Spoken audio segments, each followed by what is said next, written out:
Okay, hey guys, welcome back to the channel. First video of 2026. Um, Basically, we're gonna go into a full album deep dive into the story of ethelcain via Preacher's Daughter, one of the best albums that has ever been written. Um, I have my trusty iPad here. I found this amazing um website and this amazing article that goes into literally everything. Yeah, y'all can see this. It's a lot of information to take in. And so if you catch me looking down at my notes, you'll see that I'm talking about, like, I'm going through what this article is talking about. Credit to this amazing author. It's helping me keep my thoughts on track and also make sure that I can tell the story as accurately as possible. The first song on the album is Family Tree Intro. This is one of the most immaculate introductions to an album I have ever heard. And so, like, let's get into the juicy details of it all. So it takes place in 1991. The entire story starts in 1991, and it is set in a place called Shady Grove, Alabama, which is a small town in the deep south. It starts off with this voice echoing in a church, and we can assume that it's Ethel's father, who is the preacher in Shady Grove. Um, the themes of Christianity are established immediately, talking like with a sermon and everything. The sermon is also intertwined with what Ethel is talking about, and some, like, there's lyrics in the song are um, Jesus can always reject his father, but he can't escape his mother's blood. He'll scream and try to wash it off with his fingers, but he'll never escape what he's done. Um, this is describing being, like, tormented and stuck with, like, somebody who is, like, just horrible, aka her father in this case, and we'll get into that later. Um, Basically, Ethel is immediately jumping off the deep end right into the story and setting up this amazing arc that is going to happen. And how she's always going to be tied to her bloodline no matter how bad she wants to be severed from it. And that goes along with the line swinging by my neck from the family tree, and with this imagery, she's unwillingly subjected to her trauma, which is a huge foreshadowing for the rest of the album. Our second track is probably the most shareable and probably the most popular Ethel Cain song other than Crush, if you know that one. It is American Teenager. This is always on my go-to summer playlist. Like, this is always a song that I listen to and jam out to all year, but especially during the summer. It's perfect. Teenager sets the scene in Shady Grove, where Ethel describes feeling frustrated over not being able to live the idyllic life of an American teenager. It really focuses on the glamorization of the stereotypical teenage lifestyle, promise like the promises that are given to growing kids, but the actual chance of it becoming real is basically non-existent. Um, to her, the start of her disconnection with God and religion starts in this song from the line that's like, Jesus, if you're there, why do I feel alone in this room? So you can already start to see that her faith is starting to fracture in American Teenager. So basically, she has to carry on this um, expectation of being the preacher's daughter, and the fracturing of her faith is crucial to what is happening in the story right now. She starts drinking alcohol and she starts to, like, subdue into these feelings, and because it's such a sudden shift in her belief, it's like crazy. But overall, that is American Teenager. So the next song is A House in Nebraska, and this is where we introduce the boy Willoughby Tucker, who is Ethel's true first and only real love. Um, it's one of my favorites on the album. It's also, I think, one of the best on the album too. Like, vocal wise, lyric wise, it's perfect. Basically, this song is a reflection on the past between Ethel and Willoughby Tucker. This song has a very dramatic undertone from the chords and everything, and there is this consistent yearning throughout the entire song, and she's basically reflecting on this life that her and Willoughby were going to live. They were going to go to this abandoned house in Nebraska and live a very peaceful life, but she is yearning and taking blame for the reason that he's not around anymore, which I think is very inherently beautiful, but also sad because it's like she's accepting her, like what she's done. She's taking accountability, but she's also like grieving what could have happened. So the next song, Western Nights, is also very pivotal into the storyline. Ethel meets this man named Logan Phelps. He is a delinquent boy. Let me tell you something. He is a bad boy through and through. She uses him and not like uses him. She uses him as like an escape away from the craziness that is her religious trauma and the town of Shady Grove. But all things are not what it seems when it comes to Logan. He's very violent. He like I said, he's just a criminal. Like whatever you think of when it comes to criminal and a violent offender, that's him. Um, and she's stuck in this thing where it's like dealing with his abuse is better than being stuck in the trauma at church, which is such a shitty position to be in. But that is all what Western Nights is discussing with this. So this is following her reminiscing on Willoughby. And it's hard to determine if Ethel really does love him because there's a line that says, I watched him show his love through the shades of black and blue. And it's you can like picture the confusion that she is having in regards to him, like his feelings, her feelings, it's all confusing. Girl, so confusing. She's trying to convince herself that what she has with Logan is love when in reality it's really not. It's really just like toxic, toxic, toxic. And she, like I said, she sees him as a way to escape with the line, hold me across every state line. I'm never going to leave you, baby, even if you lose what's left of your mind. And she's promising herself and Logan that she'd stay in this relationship, this abusive relationship at that, if it means escaping her bloodline. Family tree is where Logan dies. So during a failed bank robbery, he dies and Ethel flees. She runs away and she goes missing. Um, I'll insert a picture of the missing poster somewhere on the screen. I don't know where I'm gonna put it yet, but you'll see like the missing poster. Family Tree is all about her trying to wash herself of her sins, start fresh, and get out and escape her bloodline. This really ties back into the intro, and this time the noose meaning has a different connotation, if you will. She doesn't feel like exactly trapped by it anymore, but she is just like trying to get out. She's just trying to get out of the town, like, and she's gone. Logan's dead. Like it it's crazy. Family Tree is crazy. There's like the metaphorical free that she's having is like there's a lyric that says these crosses all over my body remind me of who I used to be. Like that's her washing it off. And they're just like reminders that are there of her past. And yeah, the noose is not keeping her captive anymore in this song. That's like a big thing and a big difference from the intro is that she's not held in like captivity anymore, if that makes sense. Now that Ethel is on her own, she sings Take Me Down to the River and Bathe Myself Clean. And also, sorry if the mic quality goes in and out. I'm just like yapping and I'm not really paying attention to where my hand is. Hopefully you can hear me the whole time. If not, I'll turn up the audio of my microphone on parts when it's quiet. It's fine. But yeah, that is Family Tree. Great. Okay, the next song, Hard Times, is going to be discussing a difficult topic. So if you are sensitive to anything regarding like sexual abuse, you can go ahead and skip. But the song dives into that stuff. So basically, as she is on the run and she's walking down a road, this is like her reflecting on the past and the origins of where all of her trauma started. And it all started at the hands of her father.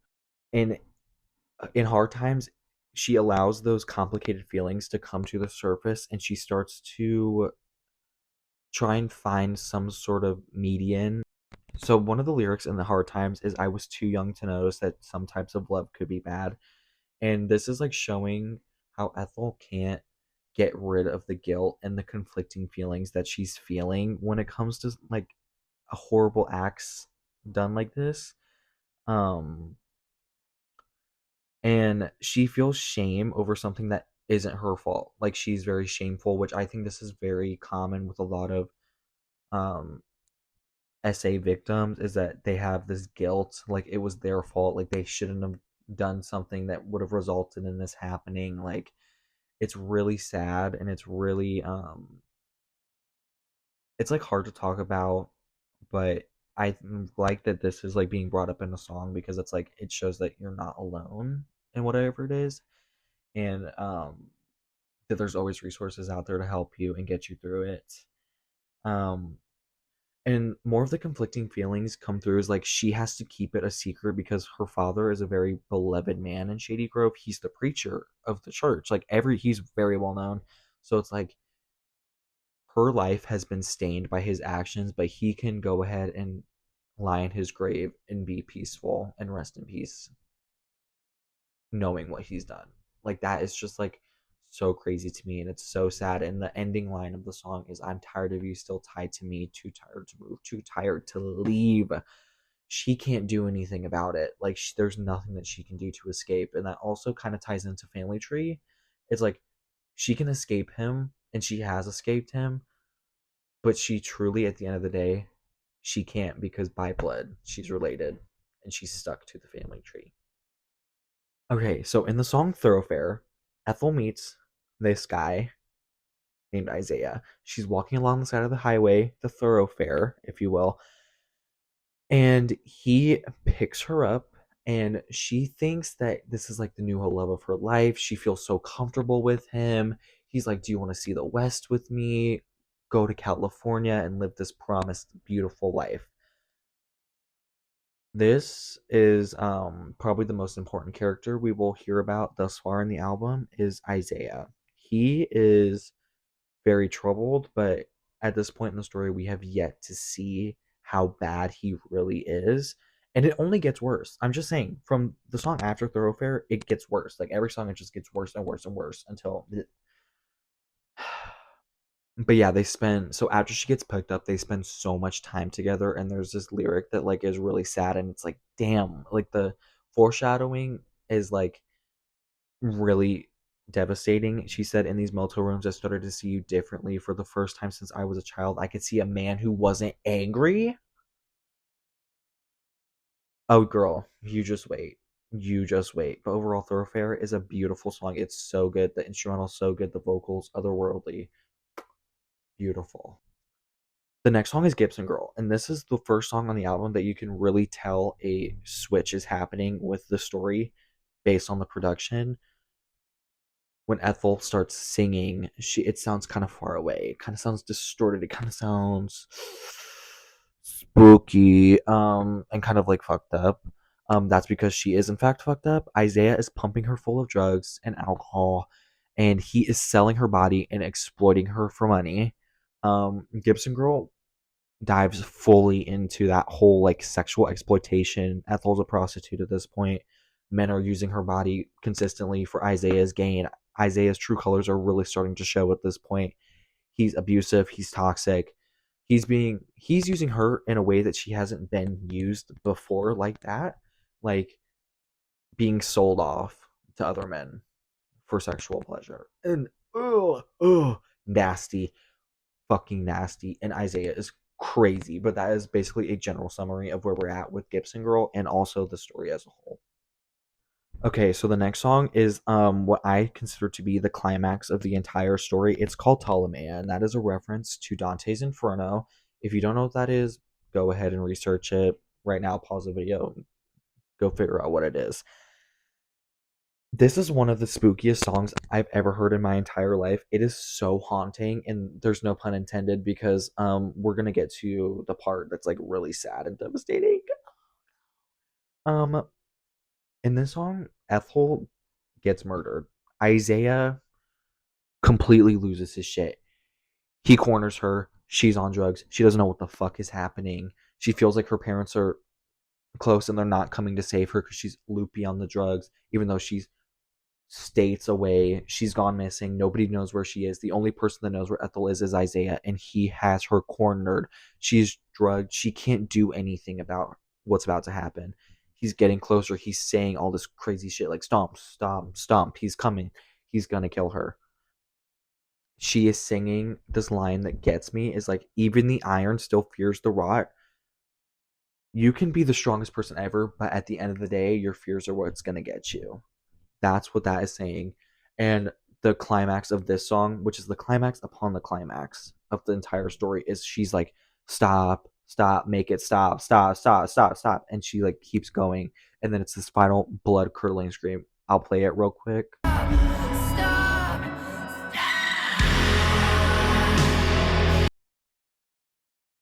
It's haunting. And then after that, it's like this instrumental. It's like in your face, guitar, drums, and everything. And then it's like starts staticking, and in the background, you can hear like her taking her last breaths and like the death rattle. And death is talking to her like, "I was there when you spilled your first blood. You run from me now.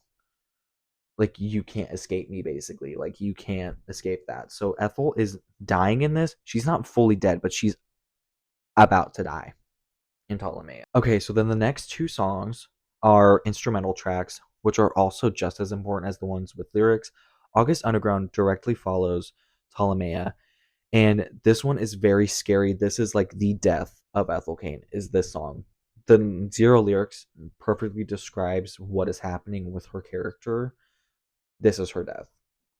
That is the entire point of August Underground, is that this song and its eeriness is symbolizing her death.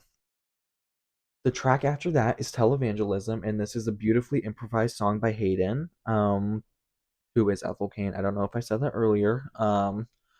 This song was fully improvised, and this song represents like her spirit leaving her body and her coming into this new light, basically, like her getting away from everything. And it's so beautiful, and it's really reflective. Like the chords like resonate something with me. Like you can just like picture Ethel finally like leaving and getting out of like the space that she's in the world that she was stuck in. Some Bleached Flies is my favorite song on this entire album. Um this is like my most streamed song probably ever, besides Enchanted by Taylor Swift. Love you, Taylor. Um this song is Ethel making peace with what has happened to her. She is going on a very long reflection of her life, talking about like how growing up is one of the things that the choir would sing is like, God loves you, but not enough to save you. Watching her life from the sidelines, her saying that it's time to put up a fight, even though it's too late to do anything about it. Um, and then the ending is what I'll get tattooed on me one day, and it's her singing, if it's meant to be, then it will be. I forgive it all as it comes back to me. That is where the peace driven nature of the song really comes from, and it's really beautiful, and it really just like gives kind of like a hope to what happens to Ethel after death. The final song on Preacher's Daughter is called Strangers. This song, when I first heard it, gag, first of all, basically this song is Ethel addressing Isaiah directly, like directly as in like in the afterlife she's like talking to him, but like I don't think he knows. After Ethel dies, Isaiah takes her body and puts it in a freezer. This is where the nickname Freezer Bride comes from. It was a whole tour that Hayden did back in the day. Great tour. And during a crazy mental health like downward spiral, he eats her. He cannibalizes her. And she's like coping with humor. She's like, am I making you feel sick? Am I no good? Like stuff like that. And the one thing that really gets me about this song specifically is like the overarching theme throughout Ethel's entire life is that she's been used by men. And even in death, when she is not present in her body, it was still used for another man's gain. And that part really gets me because like it's just disturbing. Like it's quite frankly the most disturbing thing ever. And yeah, Strangers is all about her getting cannibalized, her getting locked in a goddamn freezer, and that is like the whole album summed up right there. Okay, so we have made it to the end of our little discussion on Preacher's Daughter. Hopefully everything I said like made sense and you could follow along with the story. I tried my best. This is my second time doing the video because the first time it didn't work. Um, but it's such an interesting story. There's so much more to tell. Willoughby Tucker is a prequel album to Preacher's Daughter, which just came out last year. Um, I don't know if I'll do a deep dive anytime soon. I'm just gonna see how this video goes. If I want to, I will. But yeah, this album is so incredible. Haydenanhedonia ate down with this shit. And I cannot wait to go to a concert one day and see some of these songs live. So I really hope you enjoyed and you learned more about the story of Ethelcain. I love you guys.